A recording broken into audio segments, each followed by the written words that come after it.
Seeing none, the chair recognizes the gentlelady from Florida, Ms. Frankel, for the purpose of an amendment.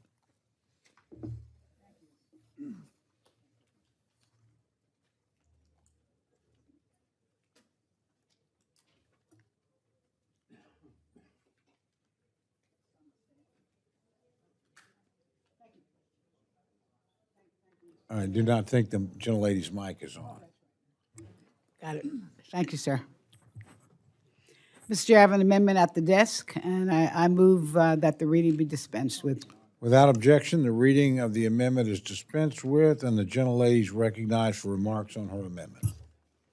Mr. Chair, imagine putting half a baseball team on the field and expecting them to win the World Series. No fielder, no catcher, no relief pitcher, just a handful of players scrambling to cover it all. That's exactly what this administration has done with our foreign aid infrastructure. They stripped away the seasoned professionals, dumped new responsibilities on the State Department without backup, and somehow expect a win. It's not just unrealistic, it's reckless. So I'm offering an amendment that speaks to the heart of what it means to lead on the world stage with competence, compassion, and commitment. And my amendment would ensure that the State Department has the staff it needs to properly manage and oversee the vital foreign aid and humanitarian relief for programs that were abruptly yanked from USAID. And let's be clear that these are important efforts that keep us safe, secure, and prosperous. They are life-saving programs that feed hungry children, deliver medicine to war zones, and rebuild communities shattered by disaster. They don't run on autopilot. They need experienced hands. They need oversight. They need people who know what they're doing, and that's why this amendment prioritizes the rehiring of USAID professionals who were arbitrarily fired, experts with decades of institutional knowledge who were tossed aside in a political purge. These are the very people who know how to get aid to the front lines, and we need them back. To cut staff and then expect success is not just foolish, it's dangerous. And people's lives are on the line. I'm talking about lives all over the world. And this is not just an amendment about staffing, it's about restoring the integrity of America's global leadership. Since the start of the Trump administration, we've heard a lot about eliminating waste, fraud, and abuse, often without a shred of evidence. But here's the bitter irony. They've now created the very conditions that invite waste, fraud, and abuse. In January, the Trump administration demolished USAID and shifted responsibility of the American foreign aid and humanitarian relief to the State Department without consultation, without a plan, without any input from Congress. And what was the result? A department forced to absorb a massive new responsibility with neither the workforce nor the institutional capacity to carry it out. Thousands of seasoned development professionals, people who knew how to get food to famine zones, medicine to rural clinics, and support to vulnerable communities, were fired overnight. Their programs were canceled. Their expertise discarded. And what's in their place? Chaos. I'll just give you one example. In Nigeria, a once thriving program to detect and treat tuberculosis, a disease that kills more people globally than any infectious disease, had increased detection. This program had increased detection from 25% to 80% in just a few years. It was a public health triumph, but now that progress stalled. The USAID staff tied to those grants were fired. Really? I mean, what is wrong with these people? The funding just vanished. The programs stopped. The medicine life-saving supplies now sits on shelves, unused and expiring, while TB spreads like wildfire. And it gets worse.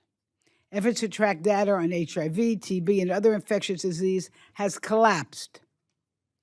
The people responsible for monitoring, for reporting, for saving lives, they're gone. They're fired without cause. And you know, we had all this hullabaloo last week about saving PEPFAR. Guess what's happening to PEPFAR, folks? I had Bill Gates in my office yesterday. Bill Gates, his foundation, has put millions and millions of dollars into HIV. You know what he told me is happening with PEPFAR right now? Nothing. Nothing is happening.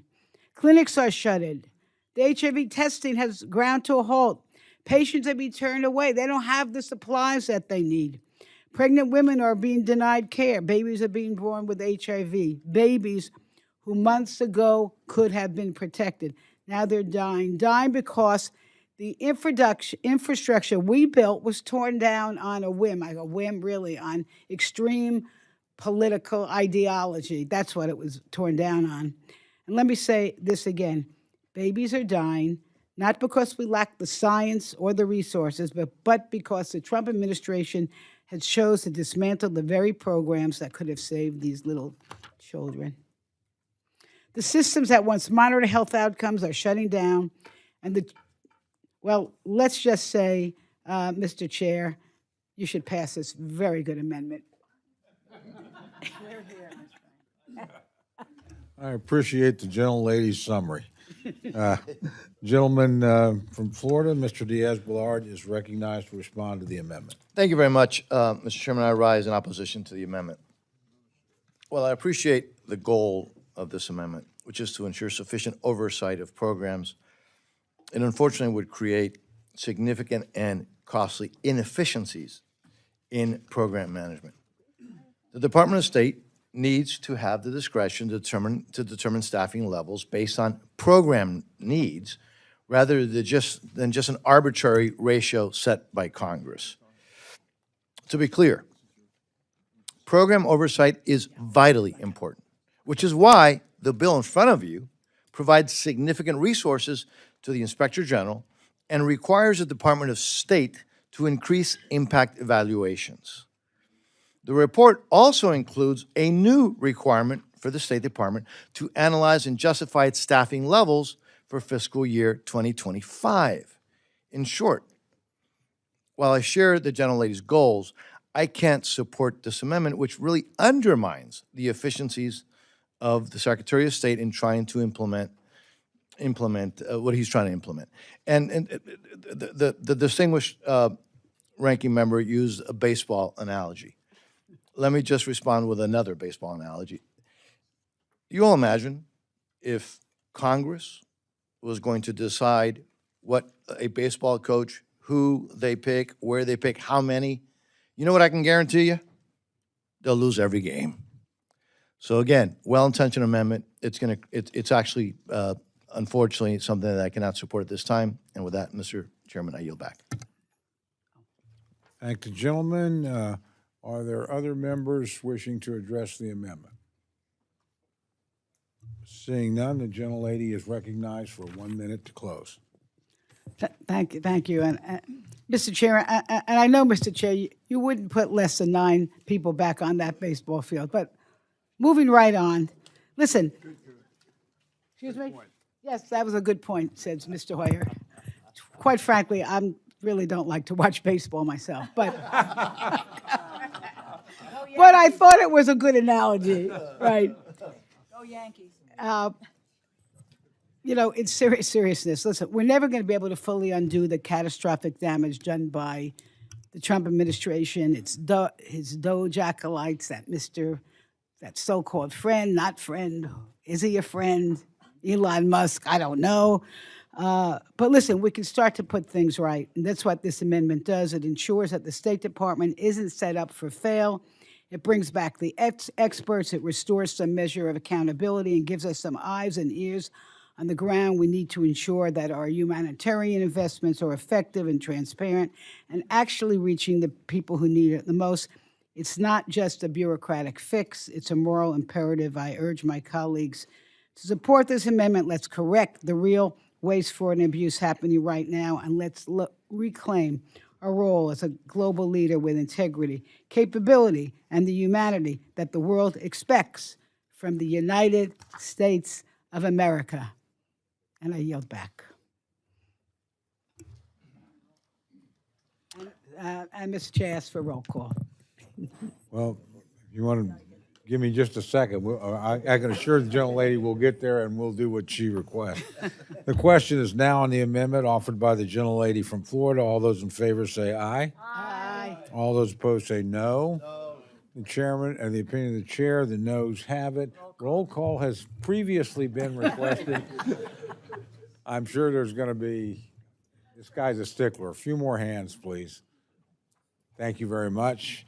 In the opinion of the chair, again, excuse me, sufficient number of hands having been raised in support, the recorded vote is ordered, and the clerk will call the roll. Mr. Adderholt. Mr. Adderholt, no. Mr. Aguilar. Mr. Alford. Mr. Alford, no. Mr. Amadei. Mrs. Bice. Mrs. Bice, no. Mr. Bishop. Mr. Calvert. Mr. Carter. Mr. Case. Mr. Case, aye. Mr. Siscomani. Mr. Siscomani, no. Mr. Klein. Mr. Klein, no. Mr. Cloud. Mr. Cloud, no. Mr. Clyburn. Mr. Clyburn, aye. Mr. Clyde. Mr. Clyde, no. Mr. Cole. No. Mr. Cole, no. Mr. Cuellar. Ms. Dean. Ms. DeLauro. Aye. Ms. DeLauro, aye. Mr. Diaz-Balart. No. Mr. Diaz-Balart, no. Mr. Edwards. No. Mr. Edwards, no. Mr. Elzey. Ms. Escobar. Mr. Espaillat. Mr. Fleischman. No. Mr. Fleischman, no. Ms. Frankel. Aye. Ms. Frankel, aye. Mr. Franklin. Mr. Franklin, no. Mr. Gonzalez. Mr. Gonzalez, no. Mr. Guest. Mr. Guest, no. Mr. Harder. Mr. Harder, aye. Dr. Harris. Dr. Harris, no. Mrs. Hinson. Mrs. Hinson, no. Mr. Hoyer. Yes. Mr. Hoyer, aye. Mr. Ivy. Mr. Ivy, aye. Mr. Joyce. Mr. Joyce, no. Ms. Capter. Ms. Capter, aye. Mr. Lalota.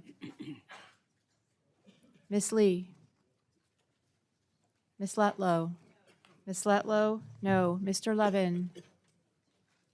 Ms. Malloy. Ms. Malloy, no. Ms. McCullum. Ms. McCullum, aye. Ms. Ming. Ms. Ming, aye. Mr. Molinar. Mr. Molinar, no. Mr. Moore. Mr. Moore, no. Mr. Morelli. Mr. Mervan. Mr. Mervan, aye. Mr. Newhouse. Mr. Newhouse, no. Ms. Perez. Ms. Perez, aye. Ms. Pingree. Ms. Pingree, aye. Mr. Pocan. Mr. Pocan, aye. Mr. Quigley. Mr. Quigley, aye. Mr. Reschenthaler. Mr. Reschenthaler, no. Mr. Rogers. Mr. Rogers, no. Mr. Rutherford. Mr. Rutherford, no. Mr. Simpson. Mr. Simpson, no. Mr. Strong. Mr. Strong, no. Mrs. Torres. Mrs. Torres, aye. Miss Underwood. Miss Underwood, aye. Mr. Valadeo. Miss Wasserman Schultz. Miss Wasserman Schultz, aye. Mrs. Watson Coleman. Mrs. Watson Coleman, aye. Mr. Womack. Mr. Womack, no. Mr. Zinke. Mr. Zinke. Mr. Zinke, no. Must be a great lunch, because there's a lot of members here that, anyway, are there any members wishing to record their vote or change their vote? Gentleman from Texas. Mr. Carter, no. Gentleman from Nevada. Mr. Amadei, no. Gentlelady from Nevada. Miss Lee, aye. Gentlelady from Pennsylvania. Miss Dean, aye. Gentleman from California. Mr. Calvert, no. Gentleman from, other gentleman from California. Mr. Levin, aye. Gentleman from New York. A gentleman is not recording. Mr. Morelli, aye. Gentleman from Georgia. Mr. Bishop, aye. Gentleman from New York. Mr. Espaillat, aye. I think gentleman from California. Mr. Valadeo, no. Okay, are there other members wishing to record their vote or change their vote? Gentleman from California. Mr. Aguilar, aye. Are there others? If not, the clerk will tally.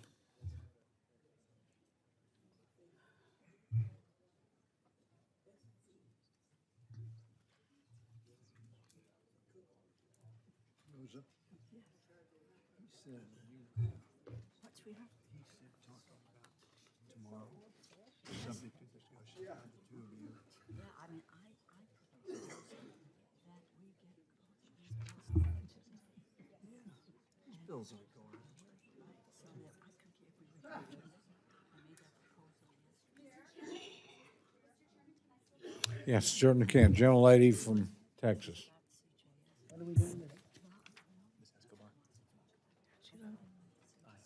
Ms. Escobar votes aye.